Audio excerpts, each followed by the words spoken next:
നമസ്കാരം. Evening business ന്യൂസിലേക്ക് സ്വാഗതം. ആദ്യം പ്രധാന വാർത്തകൾ.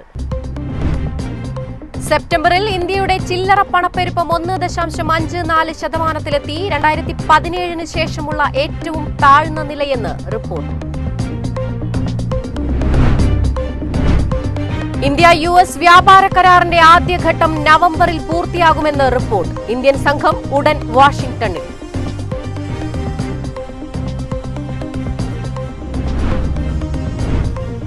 കനേഡിയൻ വിദേശകാര്യമന്ത്രി അനിത ആനന്ദ് പ്രധാനമന്ത്രി നരേന്ദ്രമോദിയുമായി കൂടിക്കാഴ്ച നടത്തി. വ്യാപാരം, ഊർജ്ജം, സുരക്ഷ എന്നീ വിഷയങ്ങളിൽ ചർച്ച നടന്നു. പുനരുപയോഗ ഊർജ്ജ മേഖലയിൽ ഇന്ത്യൻ മുന്നേറ്റം. യുഎസിന്റെ ഉൽപാദന മാന്ദ്യം വിപണിയിൽ പ്രതിഫലിക്കുന്നുവെന്നും ഇന്റർനാഷണൽ എനർജി ഏജൻസി.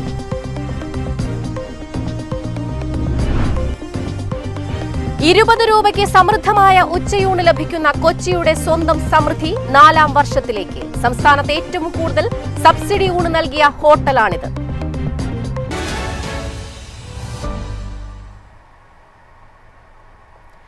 വിശദമായ വാർത്തകൾ നോക്കാം. ഇന്ത്യൻ ഓഹരി വിപണി ഇന്ന് നഷ്ടത്തിൽ വ്യാപാരം അവസാനിപ്പിച്ചു. സെൻസെക്സ് 173 പോയിന്റ് താഴ്ന്ന് 82,327-ലും നിഫ്റ്റി 58 പോയിന്റ് താഴ്ന്ന് 25,227-ലും ക്ലോസ് ചെയ്തു. വിശദാംശങ്ങളുമായി ബിസിനസ് ഡെസ്കിൽ നിന്നും ജാസ്മിൻ ജമാൽ ചേരുന്നു. ജാസ്മിൻ, എന്തൊക്കെയാണ് വിശദാംശങ്ങൾ? ഈ ആഴ്ചയിൽ ഒരു ആദ്യത്തെ ട്രേഡിംഗ് ഡേ അവസാനിപ്പിക്കുന്നത് ഒരു ഫ്ലാറ്റ് നെഗറ്റീവ് നോട്ടിലാണ് മാർക്കറ്റ്. പക്ഷേ അപ്പോഴും തുടക്കഘട്ടത്തിൽ ഉണ്ടായിരുന്ന ആ ഒരു ഇടിവിൽ നിന്നും ഒരു റിക്കവറി എടുത്തിട്ടുണ്ട് എന്നുള്ളത് കൃത്യമായിട്ട് നമുക്ക് ചാർട്ട് പരിശോധിക്കുമ്പോൾ മനസ്സിലാകുന്നുമുണ്ട്. നിഫ്റ്റി 50യെ സംബന്ധിച്ചിടത്തോളം 25,250-അടുത്തുള്ള ഒരു ക്ലോസിംഗ് ആണ് എടുത്തിരിക്കുന്നത്. ഏകദേശം 0.5% ഒരു ഇടിവ് കാണാൻ സാധിക്കുന്നുണ്ട്. അപ്പോഴും 25,200 എന്നുള്ള ഒരു പ്രധാനപ്പെട്ട ലെവൽ മെയിൻറ്റെയിൻ ചെയ്യാനായിട്ട്, ആ ഒരു ലെവൽ റെസ്പെക്ട് ചെയ്യാനായിട്ട് നിഫ്റ്റിക്ക് സാധിച്ചിരിക്കുകയാണ്. ഇന്ന് മാർക്കറ്റ് ഓപ്പൺ ചെയ്ത് 25,100 എന്നുള്ള ഒരു ലെവൽ മറികടന്നുകൊണ്ടാണ്. അവിടെ നിന്നും 25,267 എന്നുള്ളതായിരുന്നു ഡേ ഹൈ. പിന്നീട് 25,100 അടുത്ത് നിന്നുകൊണ്ടുള്ള ഒരു ലോ ക്രിയേറ്റ് ചെയ്ത ശേഷം മാർക്കറ്റ് ഒരു സെക്കൻഡ് ഹാഫിലേക്ക് എത്തിയപ്പോഴേക്കും ഒന്ന് റിക്കവർ ആകുന്നതായിട്ടാണ് കാണുന്നത്. ഇനി നമ്മൾ ബാങ്ക് നിഫ്റ്റിയുടെ കേസ് പരിശോധിക്കുകയാണെന്നുണ്ടെങ്കിലും ഒരു നെഗറ്റീവ് നോട്ടിൽ നിന്നും ഒരു പോസിറ്റീവ് നോട്ടിലേക്ക് മാറിയിട്ടുണ്ട്. എസ്പെഷ്യലി ഇനിയിപ്പോൾ സെൻസെക്സിലേക്ക് വരികയാണെന്നുണ്ടെങ്കിലും തുടക്കഘട്ടത്തിൽ ഉണ്ടായിരുന്ന ആ ഒരു ഇടിവിൽ നിന്നും ഏതാണ്ട് 300 പോയിന്റോളമുള്ള ഒരു ഡേ ലോയിൽ നിന്നും വീണ്ടും ഒരു ഉയർച്ചയാണ് നമുക്ക് സെൻസെക്സിലൊക്കെ തന്നെ കാണാൻ സാധിച്ചത്. അത്രമാത്രം ഇടിവിൽ നിന്നും പതിയെ കരകയറുന്നതായിട്ടാണ് പ്രധാനപ്പെട്ട ബെഞ്ച് ഇൻഡെക്സുകളെ കാണാൻ സാധിച്ചത്. സെക്ടേഴ്സ് പരിശോധിക്കുന്ന സമയത്ത് private bank index, PSU bank index, ഒപ്പം തന്നെ മീഡിയ, റിയൽറ്റി മേഖലകളിലൊക്കെ തന്നെ ഒരു അവസാന മിനിറ്റിൽ ഒരു ബുള്ളിഷ് മൊമെന്റം കാണാൻ സാധിച്ചിട്ടുണ്ടായിരുന്നു. നിഫ്റ്റി 50യെ സംബന്ധിച്ചിടത്തോളം അദാനി ഓഹരികൾ തന്നെയാണ് ഇന്ന് ഏറ്റവും അധികം മുന്നേറ്റം. എസ്പെഷ്യലി അദാനി പോർട്സിന്റെ സ്റ്റോക്കാണ് 2% കൂടുതൽ നേട്ടം രേഖപ്പെടുത്തിക്കൊണ്ട് ഒരു മികച്ച മുന്നേറ്റം കാഴ്ചവെക്കുന്നത്. ബജാജ് ഫിനാൻസ് ആണ് 1.5% നേട്ടം രേഖപ്പെടുത്തിയിരിക്കുന്ന മറ്റൊരു പ്രധാനപ്പെട്ട സ്റ്റോക്ക്. ബജാജ് ഓട്ടോ 1.5% തന്നെ നേട്ടം രേഖപ്പെടുത്തിയിരിക്കുന്നു. അതേസമയം ടാറ്റ മോട്ടോഴ്സ് ആണ് ഡീമർജറുമായി ബന്ധപ്പെട്ടിട്ടുള്ള ആ ഒരു വാർത്തകൾക്ക് ശേഷം ഇന്നിപ്പോൾ 2.5% തന്നെ ഇടിവ് രേഖപ്പെടുത്തിക്കൊണ്ട് ക്ലോസിംഗ് എടുത്തിരിക്കുന്നത്. ഇന്ത്യൻ ഓഹരി വിപണി ഇന്ന് നഷ്ടത്തിൽ വ്യാപാരം അവസാനിപ്പിച്ചിരിക്കുന്നു. വിശദാംശങ്ങൾ നൽകിയത് ബിസിനസ് ഡെസ്കിൽ നിന്നും ജാസ്മിൻ ജമാലാണ്. മറ്റു പ്രധാനപ്പെട്ട വാർത്തകൾ നോക്കാം. സെപ്റ്റംബറിൽ ഇന്ത്യയുടെ ചില്ലറ പണപ്പെരുപ്പം 1.54%-ലെത്തി 2017 ശേഷമുള്ള ഏറ്റവും താഴ്ന്ന നിലയെന്ന് റിപ്പോർട്ട്. ചില്ലറ പണപ്പെരുപ്പത്തിൽ റിസർവ് ബാങ്കിന്റെ ലക്ഷ്യപരിധിയായ 2%-നും താഴെയാണിത്. ഓഗസ്റ്റിൽ 2.07% ഭക്ഷ്യവസ്തുക്കളുടെ വിലയിടിവാണ് പണപ്പെരുപ്പം കുറച്ചത്. പച്ചക്കറികളിൽ കുത്തനെ ഇടിവുണ്ടായത് ഗുണം ചെയ്തെന്നാണ് സാമ്പത്തിക വിദഗ്ധർ വ്യക്തമാക്കുന്നത്. 1.7% വിപണി വിദഗ്ധരുടെ പ്രവചനം. ഉപഭോക്തൃ വില സൂചികയുടെ പകുതിയോളം വരുന്ന ഭക്ഷ്യ പണപ്പെരുപ്പം കഴിഞ്ഞ മാസം 0.69% നിന്ന് സെപ്റ്റംബറിൽ -2.28%-ആയാണ് കുറഞ്ഞത്. നഗരങ്ങളിലും ഗ്രാമങ്ങളിലും ചില്ലറ പണപ്പെരുപ്പത്തിൽ ഒരുപോലെ കുറവുണ്ടായിട്ടുണ്ട്.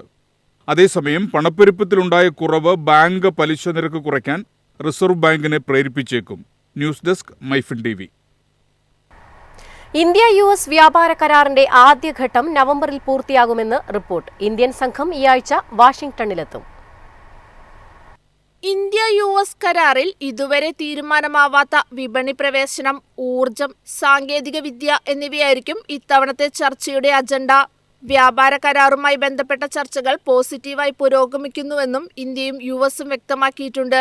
അമേരിക്കയിൽ നിന്നുള്ള പ്രകൃതിവാതകം, പുനരുപയോഗ ഊർജ്ജ സാങ്കേതികവിദ്യ എന്നിവയുടെ ഇറക്കുമതി വർദ്ധിപ്പിക്കുന്നതും ചർച്ചയാവും.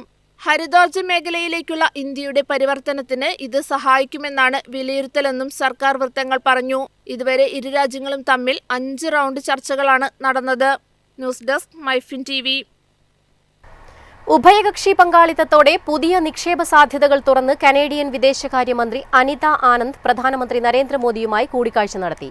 കൂടിക്കാഴ്ചയിൽ വ്യാപാരം, ഊർജ്ജം, സുരക്ഷാ വിഷയങ്ങളിൽ ചർച്ച നടത്തി. ഇന്ത്യയിലെത്തിയ അനിത ആനന്ദ് മോദിക്ക് പുറമെ വിദേശകാര്യമന്ത്രി ആർ ജയശങ്കറുമായും കൂടിക്കാഴ്ച നടത്തി. ആഗോള സാമ്പത്തിക വെല്ലുവിളികളെ ഒരുമിച്ച് അതിജീവിക്കുമെന്ന് കൂടിക്കാഴ്ചയ്ക്ക് ശേഷം ജയശങ്കർ പറഞ്ഞു. വ്യാപാരം, ഊർജ്ജം, സുരക്ഷ തുടങ്ങിയ വിഷയങ്ങളിൽ ചർച്ച ചെയ്തെന്നാണ് റിപ്പോർട്ട്. പിന്നാലെ പുതിയ തലത്തിലേക്ക് ഇന്ത്യ-കാനഡ ബന്ധം എത്തുകയാണെന്ന് ഇരു നേതാക്കളും സംയുക്ത പ്രസ്താവനയിൽ അറിയിച്ചു. അടുത്ത ദിവസം മുംബൈ സന്ദർശിക്കുന്ന അനിത ഇരു രാജ്യങ്ങളിലെയും നിക്ഷേപം, തൊഴിലവസരങ്ങൾ സൃഷ്ടിക്കൽ, സാമ്പത്തിക അവസരം എന്നിവ ശക്തമാക്കുന്നതിനായി ഇന്ത്യ-കനേഡിയൻ ബിസിനസ് നേതാക്കളുമായി കൂടിക്കാഴ്ച നടത്തും. കേന്ദ്ര വാണിജ്യമന്ത്രി പീയൂഷ് ഗോയലുമായും അവർ കൂടിക്കാഴ്ച നടത്തും. 2024 ഇന്ത്യ കാനഡയുടെ 7ാമത്തെ വലിയ ചരക്ക് സേവന വ്യാപാര പങ്കാളിയായിരുന്നു. ഇരുവശങ്ങളിലേക്കുമുള്ള വ്യാപാരം $33.9 ബില്യൺ ഡോളറിലെത്തിയെന്നും ഇന്ത്യയിലേക്കുള്ള കാനഡയുടെ ചരക്ക് കയറ്റുമതി $5.3 ബില്യൺ ആണെന്നും കനേഡിയൻ സർക്കാർ പുറത്തിറക്കിയ ഒരു പ്രസ്താവനയിൽ വ്യക്തമാക്കിയിരുന്നു. News desk MyFin TV. ആഗോളതലത്തിൽ പുനരുപയോഗ ഊർജ്ജ മേഖലയെ നയിക്കാൻ ഇന്ത്യ, യുഎസിന്റെ ഉൽപാദന വെട്ടിച്ചുരുക്കൽ വിപണിയിൽ പ്രതിഫലിക്കുമെന്നും ഇന്റർനാഷണൽ എനർജി ഏജൻസി. പുനരുപയോഗ ഊർജ്ജ ഉൽപാദനത്തിൽ അമേരിക്ക വരുത്തിയ വെട്ടിക്കുറയ്ക്കലാണ് വിപണി വിഹിതത്തിൽ പ്രതിഫലിക്കുക. ഇത് 5 വർഷത്തിനകം 5% ഇടിവുണ്ടാകും. ജിയോ തെർമൽ ഒഴികെയുള്ള സാങ്കേതികവിദ്യ വഴിയുള്ള വളർച്ചാശേഷിയിൽ 50% വളരെ കുറവാണ് പ്രതീക്ഷിക്കുന്നതെന്നും റിപ്പോർട്ട് പറയുന്നു. വിൻഡ് എനർജിയുടെ ശേഷി 60% വരെ കുറയുമെന്നാണ് പ്രതീക്ഷ. അതേസമയം പുനരുപയോഗ ഊർജ്ജ ഉൽപാദനത്തിൽ 2030 ലക്ഷ്യം കൈവരിക്കാനുള്ള തയ്യാറെടുപ്പിലാണ് ഇന്ത്യയെന്നും റിപ്പോർട്ട് പറയുന്നു. പുനരുപയോഗ ഊർജ്ജത്തിന്റെ 2ാമത്തെ വലിയ വിപണിയായി രാജ്യം മാറും.